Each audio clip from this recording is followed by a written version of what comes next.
मंच के उस पार बैठी हुई हिंदुस्तान की तीसरी महाशक्ति को बहुत बहुत प्रणाम, नमन, वंदन। आप ही हैं वो सब लोग जो अगले 25 साल जब हिंदुस्तान आज़ादी के 100 साल का उत्सव मनाएगा, आप इस देश को उस ऊंचाइयों तक ले जाएंगे जिसकी कल्पना शायद 25 साल पहले आपने नहीं की होगी, आज भी शायद पूरी तरह से नहीं कर पा रहे हैं। लेकिन जब 25 साल पीछे आप देखेंगे 2047 में, तब आपको लगेगा अरे ये वही दिन था जिस दिन हमने 2022 में मुंबई में एक ऐसी कॉन्फ्रेंस की थी जहाँ पर ऐसे बड़े बड़े दिग्गज थे हमारे साथ, जिन्होंने बताया कि हिंदुस्तान का कितना बेहतरीन, कितना बड़ा और कैसा समय आने वाला है। तो रामदेव सर, जैसा आप सब लोग जानते हैं, बुलिश रहते हैं इंडिया पर, हमेशा बुलिश रहते हैं, ये भी नई बात नहीं है। तो मैं एक नई बात आपसे जो पूछना चाहता हूँ वो ये कि क्या इस वक्त आप हिंदुस्तान पे, हिंदुस्तान के मार्केट पे अपनी लाइफ टाइम में सबसे ज़्यादा बुलिश हैं? लाइफ टाइम में सबसे ज़्यादा बुलिश? हाँ। अब देखो, बुलिश का एक रेंज है, मतलब एक अब बुलिश 100% है हम ऑल द टाइम। और उसमें कम ज़्यादा क्या, जब बहुत ज़्यादा बाजार एक्चुअली बहुत ऊंचा रहता है तो थोड़ा सा लगता है कि यहाँ से भी कितना स्पीड से आया करके, हाँ, या थोड़ा बहुत ज़्यादा थोड़ा क्लाउड्स आ जाते हैं, थोड़ा बारिश आ जाती है, अभी जो ग्लोबल इकोनॉमी हो रही है तो थोड़ा सा ऐसा लगता है कि क्या ये रुकेगा। लेकिन मेरे को ये डाउट नहीं है, इनफैक्ट मोर सो, जैसे आप बोल रहे हैं कि अगला 5, 10 साल, 15 साल, यदि मान लो ये जो 6-8 महीना, साल भर यदि आप ये कर दें, थोड़ा सा अलग कर दें, तो 5, 10 साल, 15 साल के लिए एक्चुअली आप यदि बोलेंगे तो हाईएस्ट बुलिशनेस अभी लग रहा है। 45 साल के धक्के खा के बाजार से भी काफ़ी सीख चुके हैं, तो ये समझ में आ गया है कि भाई यहाँ पर ये कितना भी चिल्लाएं, 7-8% से ऊपर जाने वाला नहीं इंडिया का, ये गाड़ी ऐसी है, इसकी स्पीड वहीं रहने वाली है, और 4-5% से नीचे भी नहीं आने वाला है। तो ये एक बैंड है 5 से 7-8% का। तो अभी ये 7% का प्रेडिक्शन है बहुत, सबके सब आके चढ़ में, कोई बोलता है this is decade of India, कोई बोलता है दिस इज इंडिया सेंचुरी, मतलब एक से एक बढ़ बढ़ के बोलो। वो मेरा डर लगता है थोड़ा सा समझे ना, वो मेरा डर लगता है उससे, तो उसी कारण से थोड़ा कॉशन है। लेकिन ये सब ठंडे हो जाएंगे, 6 महीना नहीं आएगा तो ठंडे हो जाएंगे, तब हमको बहुत ज़ोर से गर्मी करनी है, क्योंकि 10-15 साल तो ये कितना ही बोलें, they cannot figure out how big is going to be the game of this Indian story. क्योंकि क्या होता है, आपका जो कंपाउंडिंग होता है, वो कंपाउंडिंग जो है ना, आपको मैं बोलूँगा कि भाई 7-8 साल में डबल हो जाएगा। तो अब जैसे 25 साल देखें आप, 98-99 कुछ नहीं था इस कंट्री में, पूरे मुंबई में एक भी क्रेन नहीं था, एक भी क्रेन नहीं था, कंस्ट्रक्शन नहीं था। अभी कंस्ट्रक्शन के मारे आपकी गाड़ी नहीं चलती है 25 साल पहले, राइट। और 25 साल के बाद छोटी सी छोटी सिटी में सिर्फ क्रेन दिखेंगे आपको, ऐसा कंस्ट्रक्शन बूम आएगा। तो ये सब होने वाला है, लेकिन तो वो उसके लिए बुलिशनेस तो है ही, लॉन्ग टर्म तो अनकॉम्प्रोमाइज है कम्प्लीटली। बिल्कुल। बाकी थोड़ा बहुत जो चैलेंजेस हैं अभी ग्लोबल इकोनॉमी और का, वो देखने में मज़ा आता है, रोज़ सुनने में मज़ा आता है, उतना ही है बस। शंकर सर, जो रामदेव सर कह रहे थे कि सबसे ज़्यादा 1987 में बुलिश थे, 87 ही बताया ना सर, जब मतलब शुरुआत की थी। 1987। हाँ, 87। इग्नोरेंस इज ब्लिस समटाइम, की नहीं पता था सब ले लिया है। कई बार तेजी के मार्केट में भी वही होता है, इन्वेस्ट नाउ इन्वेस्टिगेट लेटर। मैंने रामदेव जी के परमिशन से मैंने आपका जो लाइन है बाई राइट सिट टाइट, उसको मैंने थोड़ा चेंज किया था एक ट्वीट में, जो बड़ा पॉपुलर हुआ था। वो था बाई रॉन्ग सिट लॉन्ग। तो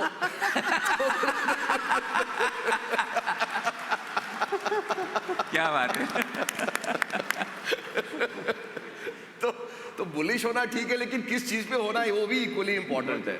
बिकॉज साइकिल्स चेंज होते हैं, सेक्टर्स चेंज होते हैं, जो कल के सेक्टर्स है वो परसों के सेक्टर नहीं होंगे।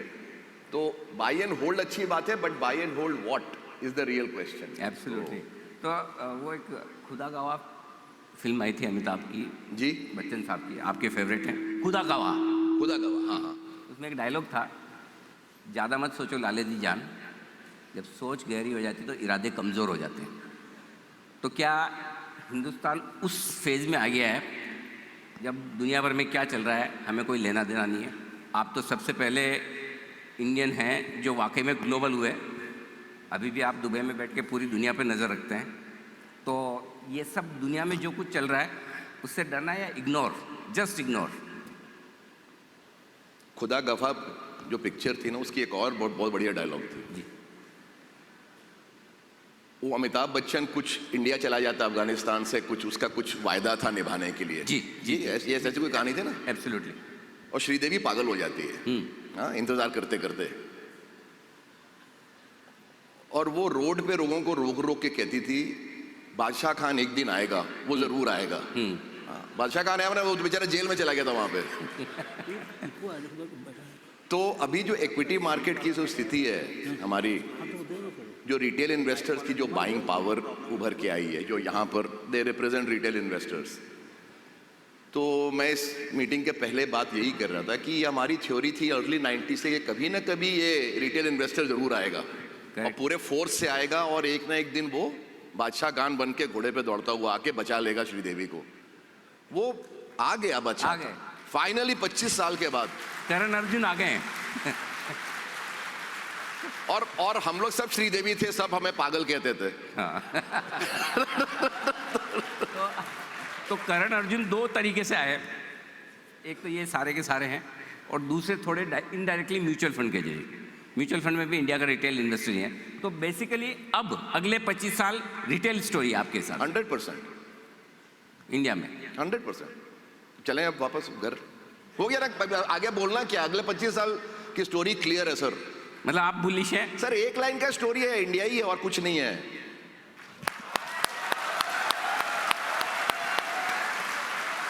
रामदेव सर, आप कहते हैं बाय राइट सिट टाइट, और सर कहते हैं कि बाय रॉन्ग सिट लॉन्ग। हाँ, ठीक है।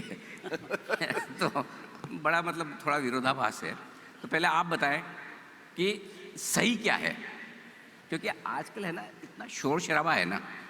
पहले तो इन्फॉर्मेशन नहीं होती थी, आप एनुअल रिपोर्ट के लिए, बैलेंस शीट के लिए इंतज़ार करते थे, पढ़ते थे, साल में एक बार आती थी। अब यहाँ पर ये हालत है कि हर सेकंड में नई इन्फॉर्मेशन आ रही है। तो मतलब इतना दिमाग कंफ्यूज रहता है कि वो लंबे समय तक, मतलब कहते हैं कुंडली मार के बैठ जाओ, वो होता नहीं है। सोचे तो भी कभी कोई करने नहीं देता। तो ये सिट टाइट वाली ये फीलिंग लाए कहाँ से?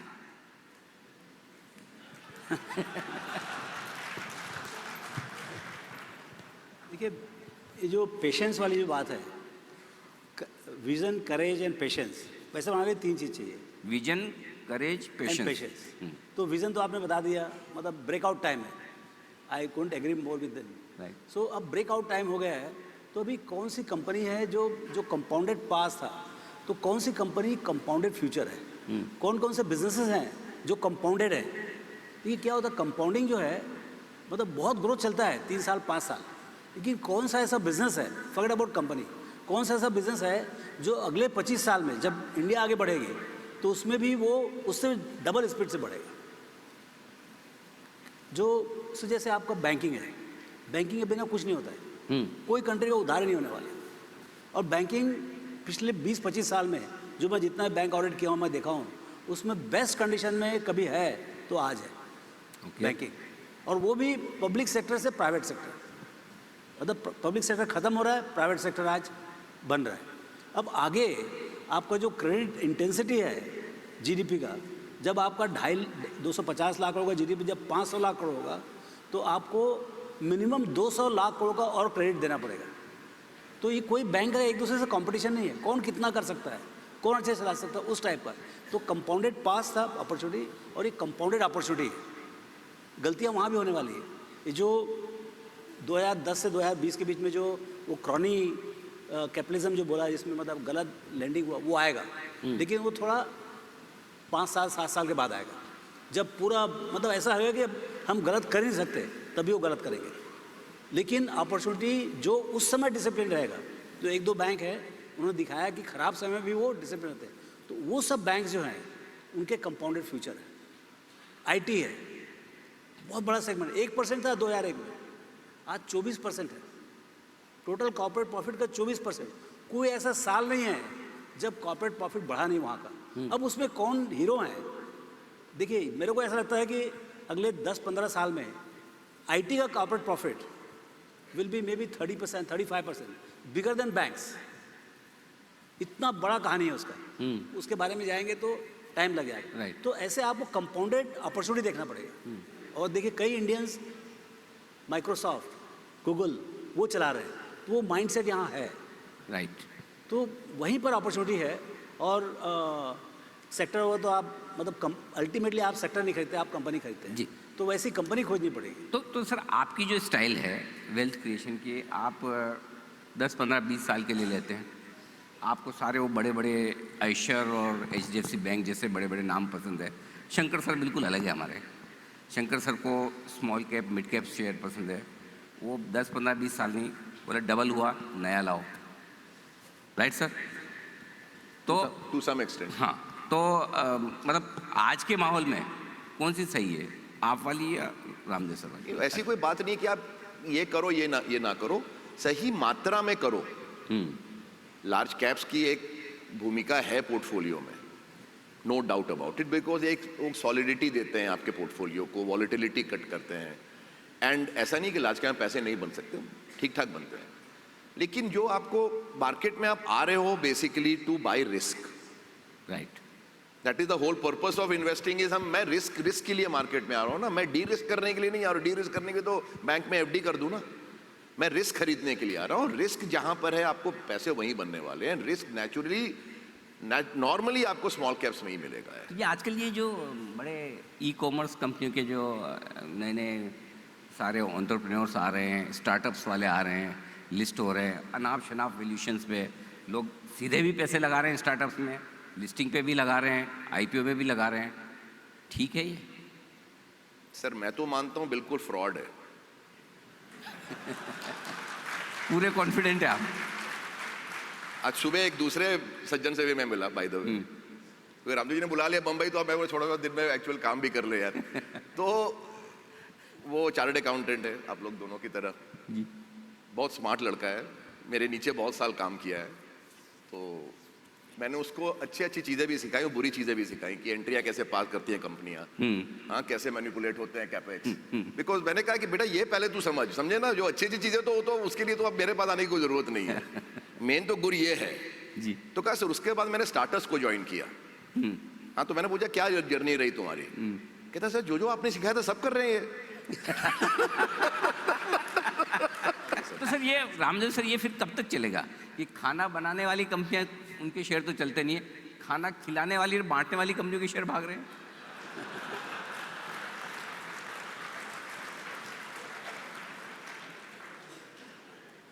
सो देखिए, ये सेगमेंट बड़ा बनेगा, ये नया सेगमेंट है। और लेकिन इसमें हो क्या गया, before it has become big, because for some reason, जैसे ग्लोबल जो भी हुआ उसके कारण से, अमेरिका में पागलपना हुआ, चाइना में पागलपना हुआ, यहाँ भी पागलपना कर लिया। जैसे 2000 में हुआ था, तो पहले थोड़ा बहुत तो लोग कमा भी लेते, इन्फोसिस, विप्रो और थोड़ा पैसे कमा लिए थे। तो 95-96 में मेरे को नहीं मालूम था difference between hardware and software. 96 में डिफरेंस नहीं मालूम था मेरे को। फिर मैंने 2.5% खरीदा इन्फोसिस। 2.5%। कभी 96, 97 में, वो 2000 के पीक में हो गया 40% मेरे पोर्टफोलियो का, समझे ना? तो वो पावर है डिजिटल इकोनॉमी का। मैं देखता हूँ छोटी छोटी जगह में भी लोग वैल्यूएशन की बात करते हैं। तो ये जो अब इसे यही करेक्शन चल रहा है एक्चुअली, इस टाइम में जो वही करेक्शन चल रहा है। प्राइवेट मार्केट में अनलिस्टेड में बहुत ज़्यादा अत्याचार हो गया, और डिजिटल इकोनॉमी तो सुपर अत्याचार हो गया, इंक्लूडिंग ये जो खाना परोसने वाली कंपनी की बात कर रहे हो। तो वो पक्का हुआ है, क्योंकि ये क्या हाइप साइकिल है। जब हाइप साइकिल में आप चढ़ जाओ, वो 6-8 महीना 12 महीने चलता है, लेकिन वो अत्याचार होता है। तो अत्याचार 12 महीने पहले हुआ है, आधा ठीक हुआ है, आधा और बाकी है ठीक होने के लिए। सर क्योंकि आप बुलिश है, रामदेव सर भी कह रहे हैं कि इंडिया की स्टोरी है, आपको भी इंडिया की स्टोरी, इंडिया की स्टोरी आपके हिसाब से कहाँ है? मेट्रोज में है, सबर्बन में है, रूरल में है, और है तो फिर क्या है? क्योंकि जहाँ तक मुझे याद है, एक ज़माने में आप कभी बैंक्स पे बुलिश नहीं होते थे जी। राइट? आप कहते यार ये क्या धंधा है, मुझे समझता ही नहीं, ये कोई धंधा है क्या, पैसा लो पैसा दो जी। अब आप कहाँ बुलिश है? देखिए बैंकिंग को मैं बैंकर रहा हूँ, मुझे मालूम है अंदर में कितने झोल होते हैं, तो थोड़ा सा मैं उस पर ज़्यादा स्केप्टिकल रहता हूँ। लेकिन उसके साथ भी HDFC बैंक नाम की एक कंपनी है जो मैंने 30 रुपये में लिया था लिस्टिंग पे, तो ठीक है साहब, ऐसा भी तुक्का लग जाता है कभी। But that said I am very bullish on really up country India. Okay, हाँ, आप इंडिया को देखें तो एक देश है ही नहीं साहब, ये Correct. It's like Europe. आप पूरा यूरोप मिला ये दो, पूरा 30-40 यूरोप ही कंट्री तो बन है ना जाएंगे। साहब। 30-40 यूरोप देश में हम बेल्जियम को थोड़े हम कभी जर्मनी के साथ मिक्स करते हैं। बेल्जियम की कंपनी है बेल्जियम में, अपना एम्स्टर्डम की सॉरी हॉलैंड की कंपनी हॉलैंड में देखते हैं, और जर्मनी की जर्मन देखे, फ्रांस के। India basically something like 30 individual countries in one. तो मैं इसको एक मार्केट की बजाय मैं कम से 30 नहीं तो कम से कम 20 मार्केट तो समझता ही हूँ साहब। अगर 2-2, 3-3 स्टेट्स के क्लस्टर ही पकड़ लो आप, तो आप मेरा ये थीम है कि मैं उस तरह की कंपनियां खोज रहा हूं जो रीजनली स्ट्रांग है, एंड वो बिगर मार्केट शेयर्स वाली कंपनियों से थोड़ा थोड़ा निबल कर लेंगे। तो कोई हिंदुस्तान लीवर का थोड़ा मार्केट शेयर ले ले, 200 करोड़ का टर्नओवर ही हो जाए, 20 करोड़ का प्रॉफिट तो कर लेगा। करेक्ट। 20 करोड़ का प्रॉफिट अगर साला 25 टाइम पे ट्रेड किया 500 करोड़ रुपया होता है। अगर मुझे वो चीज 50 करोड़ रुपए में मिल जाए, मैं अगर 10% कंपनी खरीद लो 5 करोड़ रुपया डाल के, वो 2-4 साल में वो 50-100 करोड़ का पोजीशन बन जाता है सर। तो सर ये शंकर सर तो कर सकते हैं, शंकर सर को तो खुद का पैसा लगाना है, जवाब किसी को देना नहीं है, राइट? आपको तो हर साल वेल्थ क्रिएशन स्टडी बनानी है राइट? हर साल हमें इंटरव्यू भी देना है। तो आपकी मजबूरी है कि आप स्मॉल कैप ऐसे छोटे छोटे वाले नहीं ले सकते जो 5 करोड़ का प्रॉफिट करे, 200 करोड़ का सेल्स करे, या बाई चॉइस आप नहीं लेते? नहीं, देखिए आप दो तरह के पैसे हैं बाजार में। एक तो पब्लिक मनी है जो सब टाई वाले मैनेज करते हैं, और प्राइवेट मनी है जो पूरी जनता मैनेज करती है अपने खुद के लिए। तो जो प्राइवेट मनी होता है, आप फंडामेंटली डिफरेंस है, दोनों अलग टाइप के पैसे हैं। पैसे कलर एक ही है, लेकिन दोनों का रिस्क प्रोफाइल बहुत अलग है। करेक्ट। क्यों शंकर? 100%। मैंने वही कहा ना कि मैं व्यक्तिगत रूप में जैसे इन्वेस्ट करूंगा, मैं अपने फंड के पैसे सोच भी नहीं सकता हूँ साहब। आप इनको फंड में बैठा दीजिए, पूरा कहानी बदल जाएगी। नहीं, चांस ही नहीं, कर ही नहीं सकते। हाँ, नहीं तो आपको चांस मिले तो फिर अगर आपको भी इंडिविजुअली अपना मैनेज करना हो तो शंकर सर की तरह करेंगे? अरे इससे भी खतरनाक।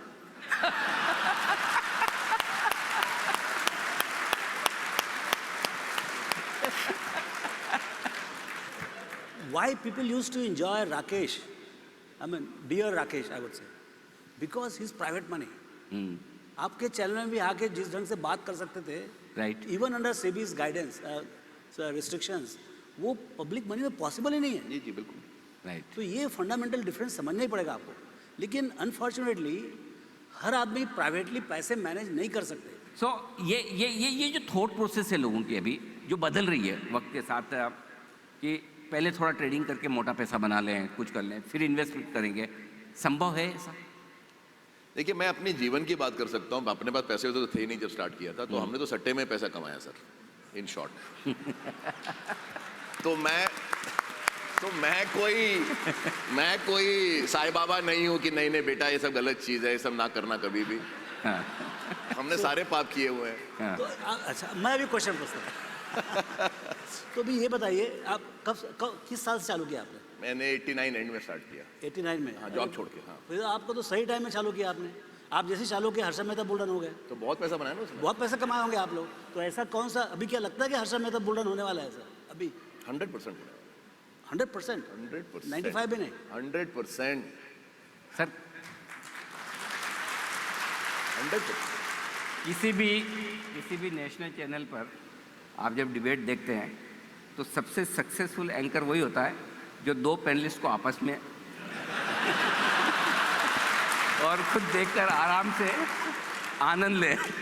Sir please carry on. It is a high risk profession जहाँ फेलियर रेट इज प्रॉब्ली 99.5%। हम लोग सर्वाइवर हैं तो थोड़ी बातें कर लेते हैं इसके बारे में। Most people will not survive, लेकिन वही एक जरिया ही है पैसे बनाने के। कोविड में एक बड़ा चेंज हो गया सर कि मार्च 2020 में थोड़े दिन तो लोगों ने बड़ा एंजॉय किया कि सोएंगे, खाएंगे, पिएंगे। 10-15 दिन जब लॉकडाउन था, उसके बाद समझ में आया अब करें तो क्या करें। न नई मूवीज़ रिलीज़ होती है, न सीरियल्स नए आते हैं, न कोई स्पोर्ट्स देखे तो क्या देखें। लेकिन जब घर पे बैठ के ऐसी नेगेटिव खबरें देखने के बजाय लोगों ने सोचा बिजनेस चैनल देखा जाए। समझ में तो हिंदी आती है, वो देखना शुरू किया, बच्चों ने देखना शुरू किया, वाइफ ने देखना शुरू किया। तो ये 2020 के बाद जो इक्विटी कल्ट आया है हिंदुस्तान में, इनको मैं कहता हूँ कि अभिमन्यु, ये बहुत सारे अभिमन्यु पैदा हुए हैं जो चक्रव्यूह में घुस भी गए हैं। अभी तक लाइफ एंजॉय भी कर रहे हैं, क्योंकि ढंग ढंग का एक भी करेक्शन इन्होंने देखा नहीं है। पैसे बनते हैं बस यही पता है इन्हें, राइट। अब ये अभिमन्यु जब कभी चक्रव्यूह से बाहर निकलने का वक्त आया तो इनको निकालेगा कौन, और जो घुसे हुए हैं उनको किस तरह से सावधानी रखनी, ये बताइए। स्पेशली पिछले 1.5-2 साल में जो नए नए इन्वेस्टर्स मार्केट में घुसे हैं, उनके लिए आपका अनुभव चाहिए। ज्ञान तो मैं वही दूंगा, रामदेव जी भी देंगे, सब अपने तजुर्बों से दे सकते हैं कि ये ना करो, और जितना ज्ञान देंगे उतना ही अज्ञान बढ़ता है। तो रिस्क मैनेजमेंट आप बोल बोल के थक जाओगे, लेकिन कोई रिस्क नहीं मैनेज होता, अच्छों से नहीं होता। सर क्रेडिट स्विस से नहीं हुआ तो हम लोग कौन से ट्यूशन फीस देनी पड़ेगी। हाँ, मैं एक बात बोलता हूँ कि if there are million guys, now we have 100 million guys, there are 100 million ways of making money. Okay, सिर्फ 2 तरीके नहीं है, इनका रैन डांस और मेरा नो रैन डांस, ऐसा नहीं है। Every person has a different way of making money. Okay, और ये इसमें इतना पैसा है इस बाजार में जितना गंगा में पानी नहीं। क्या बात है, मैं बोल रहा हूँ। वाह। सर 2 बाल्टी ज्यादा की इच्छा नहीं है, बस रोज की 2 बाल्टी मिल जाए। ये सब लोग यही चाहते हैं, रोज की 2 बाल्टी मिल जाए। अच्छा, चाहिए रोज, भाई पानी की जरूरत रोज होती है ना आप लोगों को। ऐसा कोई फॉर्मूला बताओ सर। चाहे वो इन्वेस्टिंग हो चाहे ट्रेडिंग हो, यदि किसी ने कोई रास्ता खोज लिया, देखिए यदि शुरू से मार पड़ रहा है तो 2-4-5 ट्रेड करके महीना 15 में 1-2 लाख रुपए गंवा के वो बंदा घर चला जाएगा, very good, let him go back. लेकिन बाई चांस उसने कोई तरीके से उसने कोई स्ट्रैटेजी निकाली जिसके कारण से it works for him, it may not work for me but it works for him and he is on to it. उसको किसी को बताने का नहीं क्यों चल रहा है, कभी बताने का ही नहीं क्यों पैसा कमा रहे हो, सिर्फ कमाते चले जाओ, बहुत पैसे। और ये जैसे कमाते हैं हम नहीं कमा सकते, मैं जैसे कमाता हूँ ये नहीं कमा सकते।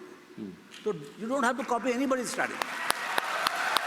एक दूसरे की बात की तो मैं थोड़ा 1-2 रैपिड फायर कर लेता हूँ आप दोनों के साथ में। शंकर सर की क्या बात आपको बहुत अच्छी लगती है इन्वेस्टिंग की? इनकी हाँ, इन्वेस्टमेंट के हिसाब से, मार्केट के हिसाब से क्या चीज़ सबसे अच्छी एक तो मतलब दिल खोल के बोलते हैं, जो दिमाग में रहता बोलते हैं, चाहे गंदा लगे। बाहर वाले ये सोचते नहीं कि बाहर वाले क्या खराब लगेगा, ये वही बोलते हैं जो उनके दिमाग में घूम रहा है। आप समझ लो उस समय जो स्टेट ऑफ माइंड है वो बोलेंगे, वो चाहे टीवी में हो, यहाँ बैठे हो, प्राइवेट में हो, लड़ाई झगड़ा करना हो, किसी भी लड़ाई झगड़ा हो। मेरे यहाँ शादी में आए थे, राकेश से भीड़ पड़े। मैंने भी कई बार देखा है। अच्छा सर, रामदेव सर की कोई उनकी इन्वेस्टिंग की या कोई ऐसी बात जो आपको बहुत अच्छी लगती है? बहुत अच्छी रामदेव के लिए मेरे लिए दिल में बहुत प्रेम है, क्योंकि he has remained very humble, और I mean with his kind of success, और ये सब सक्सेस के प्रमाण है यहाँ पर लोग, you know, people can lose their head, कि चाहे रामदेव हो या मोतीलाल जी हो, they have remained very humble and very grounded, very very grounded. And मेरे लिए वो इंसान, मैं वो चीज़ को बहुत वैल्यू देता हूँ साहब। बाकी तो काबिलियत तो है ही, तभी यहाँ पहुँचे हो, उसमें कोई दो राय है ही नहीं। They are extraordinary people and extraordinarily talented entrepreneurs and investors, लेकिन उसके साथ साथ एक बहुत ही निर्मल इंसान है। मेरे लिए वो बहुत ज़रूरी है। एक चीज़ जो आप चाहते हैं कि रामदेव सर बदले अपने आप में, हाँ इसमें डिप्लोमेटिक आंसर चलेगा नहीं, वेट कम कर लें। तो है किधर, कहाँ, और कम जितने पैसे उस हिसाब से तो कुछ भी वजन नहीं है उनका। गुंजाइश है अभी। मुझे सर आप बताएं, शंकर सर में एक चीज़ आप चाहते हैं कि ये जैसे हैं ऐसे ही रहें। ना ना ना ना ना, ये चलेगा ही नहीं, बदलना ही है आपको कुछ न कुछ। और शंकर सर खुद कह रहे हैं वो परफेक्ट नहीं है। अरे 64-65 में कोई कुछ नहीं बदल सकता, इनका सांचा सेट हो गया अभी, ऐसे ही रहें, मस्त मौला। चलिए बढ़िया, आप ऐसे ही रहें, ऐसे ही हमारा सबका मार्गदर्शन करते रहें। और आपका जो इतना लंबा अनुभव है, मेरे ख्याल से आप दोनों का मिलाकर नहीं तो 70 साल का अनुभव है मार्केट का, जो इस मंच पर हम सबको मिल रहा है। ये हमारे को जब आज़ादी के 100वें साल को हम सेलिब्रेट कर रहे हैं 2047 में, सर इंटरव्यू तो मैं ही करूँगा आप दोनों का।